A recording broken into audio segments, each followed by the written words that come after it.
Good morning student. आज आपको my grand mother house का डे 3 बताने वाला हूँ। ये शॉर्ट क्वेश्चंस एंड आंसर्स है जो बिहार बोर्ड के एग्ज़ाम्स के लिए बहुत ही इम्पोर्टेंट है। आपको पता है कि बिहार बोर्ड में 5 शॉर्ट क्वेश्चंस पूछे जाते हैं जिसमें 2 नंबर का होता है। 10 नंबर का क्वेश्चंस आपका सॉल्व हो जाएगा और एक एक्सप्लेनेशन से पूछा जाता है 4 नंबर का। चलिए हम लोग देखते हैं माय ग्रैंड मदर हाउस, जैसे कि जिसको कि मैंने पहले भी पढ़ा है, 2 स्लाइड में मैंने पढ़ा दिया है। ये कमला दास के द्वारा लिखा गया है। आज हम लोग डे 3 पढ़ेंगे। डे 3 में शॉर्ट क्वेश्चंस एंड आंसर्स है। देखते हैं यहाँ पे आपके स्क्रीन पर है ये question, short questions and answers. अब यहाँ पे देखते हैं पहला क्वेश्चन, देखते हैं क्या है। What happened to the house after the poet's grandmothers died. बोलते हैं कि आखिर उस घर में क्या हुआ जब उसकी लेखिका की जो यानी पोएट्स कमला दास है, जब उसकी दादी माँ मर गई तो उस घर में की स्थिति क्या हुई, उस घर में कैसे क्या हुआ, मैंने उस घर की स्थिति क्या हुई। What happened to the house after the poet's grandmothers died. Answers है बहुत शॉर्ट आंसर्स है, 2 नंबर का है तो इसलिए हम लोग शॉर्ट में लिखते हैं।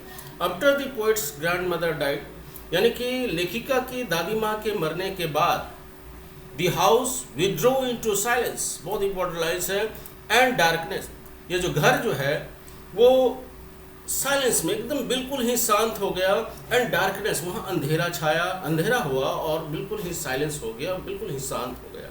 यानी दादी माँ के मरने के बाद जब दादी माँ जीवित थी तो लेखिका जब वहाँ रहती थी तो वो वहाँ चहकती थी, घूमती फिरती थी और बड़े ही एंजॉय करती थी। वो घर स्वर्ग था। लेकिन जैसे ही दादी माँ की मृत्यु हुई और लेखिका को बाहर में रहना पड़ता था तो इस वजह से बहुत दिन के से जो घर बंद रहने के वजह से घर जो है बिल्कुल ही शांत हो गया और अंधेरा हो गया। अब यहाँ पे चलते हैं दूसरा क्वेश्चन में, देखते हैं why is the air in the grandmother's house describe as a frozen. Why मना होता है क्यों, WH क्वेश्चन है। Why is the air in the grandmother house, क्यों जो है, आखिर क्यों जो है दादी माँ का जो घर में जो हवा है वो उसको डिस्क्राइब एज ए फ्रोजन की तरह इसमें वर्णन किया गया है। फ्रोजन में होता है फ्रीज हो जाता है, हवा जो जैसे बंद हो जाती है वो फ्रीज हो जाता है। बहुत दिन से हवा यदि माने कि घर के अंदर में जो हवा है वो बिल्कुल ही फ्रीज हो गया है, इसके बारे में वर्णन करना है। ये 2 नंबर का क्वेश्चन हो जाता है। अब देखते हैं क्या, the air in the grandmother house is describe, माने कि air in the grand mother के दादी माँ के घर में के अंदर में जो हवा है, एयर है, इज डिस्क्राइब वर्णन किया गया है एज ए फ्रोजन, फ्रोजन के रूप में। जैसे एयर हवा जो जम जाती है उसको फ्रोजन कहते हैं, एज ए फ्रोजन। कारण क्या है, because it is cold the house, यह घर को ठंडक कर दिया है। It is cold the house as it has been shut, और बहुत दिनों से जो घर, इट जो है न्यूट्रल जेंडर का प्रयोग किया गया, ये घर के लिए प्रयोग किया गया। यहाँ ईट पे, ईट जो है यहाँ पे आपका देख सकते हो कि यहाँ पे ईट का जो प्रयोग हुआ है न्यूट्रल जेंडर्स होता है। न्यूट्रल जेंडर्स में लाइफलेस थिंग्स का प्रयोग करते हैं। इट हैज़ बीन शट, यह बहुत दिनों से बंद है। एंड अनहेबिटेड फॉर ईयर्स, वर्षों से यह जो है बेजान है, निर्जन है, वहाँ कोई रहने वाला नहीं है। इस वजह से यहाँ पे आंसर हो जाएगा the air in the grandmother house is describe as a frozen because it is cold the house as it has been shut and uninhabited for years. समझ में आ गया स्टूडेंट। तीसरा क्वेश्चन करते हैं, why does the poet want to go. अब यहाँ पे स्टूडेंट्स एक क्वेश्चन हम ग्रामेटिकल क्वेश्चन है यहाँ पे दिखाते हैं आपको। अच्छा डज है ना, या ये टेंस क्या है, प्रेजेंट फॉर्म में इस्तेमाल किया गया है। डज के बाद डू या, याद रखेगा डू या डज के बाद हमेशा वर्ब का पहला रूप का इस्तेमाल किया जाता है, इसलिए वांट हमेशा V1 का इस्तेमाल हम लोग किए हैं। Why does the poet want to go back to her grandmother house? आखिर क्यों जो है लेखिका के जो है अपनी दादी माँ के घर वापस जाना चाहती थी, इसका वजह क्या होगा, क्यों जाना चाहती थी। आपका आंसर आपके स्क्रीन पर है। The poet wants to go back to her grandmother house to peer through its dark windows। लेखिका जो है अपनी दादी माँ के घर जाना चाहती थी और जाकर के टू peer through, उसका वजह क्या था, वो जो है बंद खिड़की, बहुत दिनों से खिड़की जो बंद थी वो अंधेरा था, यानी अंधेरों खिड़की से वो झांकना चाहती थी। लिसन टू साइलेंस, उसकी साइलेंस को, वो जो शांत घर जो है बहुत देर उससे शांत था, उसके साइलेंस को महसूस करना चाहता था। एंड डिसअपियर, और हताशा में bring some of its essence, और घर के अंदर में with bring some of its essence with her to her current home. यदि उस घर में कुछ भी नहीं मिले, यदि घर में कुछ भी नहीं मिले तो वो अंधेरे को लेकर के अंधेरे को लाए और वो अपने बेडरूम में जाकर के रख दे।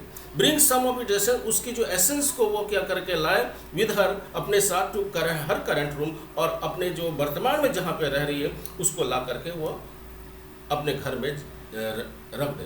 कहने का मतलब है कि वह इसलिए लेखिका जो है अपने दादी माँ के घर जाना चाहती थी, और वह जा करके वह बहुत दिन से बंद पड़े खिड़कियों से वह झांकना चाहती थी, उसकी चुप्पी साइलेंस को महसूस करना चाहते थे, और हताशा में and disappear bring some of its essence, उसके जो एसेंस को, उसके जो घर के अंदर जो भी अंधेरा है उसको ला करके अपने करंट रूम में, जो वर्तमान में जहाँ पे रहती है वो वहाँ पे वो ला करके वो रखना चाहती थी। ये लेखिका का कहना था। How is the poets presents different from the past, कैसे जो है लेखिका का जो वर्तमान जो है वो पास्ट से अलग है, यानी कि भूतकाल से अलग है। यानी वर्तमान में जो जी है और उसका पास्ट में जो अभी जो वर्तमान में जो जी रही है और पास्ट में जो जी रही थी उसका जो लेखक में क्या डिफरेंट था, क्या अंतर था, ये क्वेश्चन आपसे पूछा है। वाइल इन द पास्ट, जहाँ तक पास्ट की बात है, the poet lived in a house, लेखिका घर में रहा करती थी, दादी माँ के घर में रहा करती थी, वेयर सी वॉज प्राउड, अपने आप को गर्वान्वित महसूस करती थी, and was loved unconditionally bye her grand mother, और अपनी दादी माँ से बेतहासा मोहब्बत था, बेतहासा प्यार था, अनकंडीशनल लव था जिसकी कोई सीमा नहीं है। लेकिन एट प्रेजेंट, लेकिन वर्तमान में सी फील्स लोनली, अपने आप को वो अकेला महसूस करती है, असहाय महसूस करती है। She begs at strangers doors for a little love, थोड़े से प्यार के लिए, वो थोड़े से प्यार के लिए वो मानो कि एक प्यार की उसके जीवन में कमी है। आपको मैंने पढ़ाया था कि उसके जीवन में प्यार की कमी है, बचपन से ही माँ बाप का साया चले गया और अपने पति से भी उसका रिलेशन अच्छा नहीं रहा, इसलिए बोल रहे हैं कि और दादी माँ के मरने के बाद उसके जीवन में और प्यार की कमी हो गई। She begs at strangers doors for little love and acceptance, और वह जो है एक अजनबी के दरबार में वो चाहती है कि थोड़ा सा प्यार मिले और उसे स्वीकारा जाए। सी अर्न्स फॉर अनकंडीशनल लव, वह जो है अनकंडीशनल लव चाहती है, लाइक दैट, वह चाहती है कि मुझे भी कोई बेहतर सा मोहब्बत करने वाला मिले, that her grand mother bestowed on her, जैसे कि ग्रैंड दादी माँ के साथ उसने जो अपना जीवन जो है प्यार से बिताया, उस प्रकार से कोई उसे प्यार करे, यानी कि अनकंडीशनल लव की चाहत है लेखिका को। अब हम पांचवा क्वेश्चन में देखते हैं। अच्छा, ये तो ये answer with the reference to the context, the house withdraw into silence, select book among book, I was then too young to read. Which house is being described in this line? इस line में किस house के बारे में वर्णन किया गया है? The poet's grandmother's house is being described in this line. इस जो कविता, इसमें जो वर्णन किया गया है, लेखिका की जो ग्रैंड मदर का जो हाउस है जो है इस लाइन्स में, इस पंक्ति में इसका वर्णन किया गया है। अब देखिए, describe the house as it is now, अब वर्णन करें कि घर की स्थिति अब कैसी है। Describe the house as it is now, अभी जो घर की स्थिति है उसके बारे में वर्णन करें।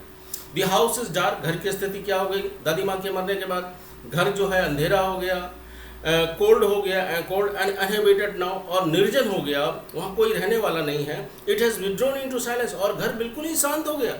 The air is cold, air जो है जम गया, एयर ठंडा हो गया। द विंडोज आर डस्टी, खिड़कियां गंदी हो गई और डार्क हो गई। And dark snacks crowds among the books, और जो सांप जो है, अब जहाँ पे वहाँ जो दादी माँ के घर के अंदर में बुक्स से जहाँ पे किताबें रखी जाती थी, सांप वहाँ पे रेंगने लगे थे। ऐसी स्थिति हो गई थी अभी वर्तमान कंडीशंस में। नेक्स्ट क्वेश्चन चलते हैं।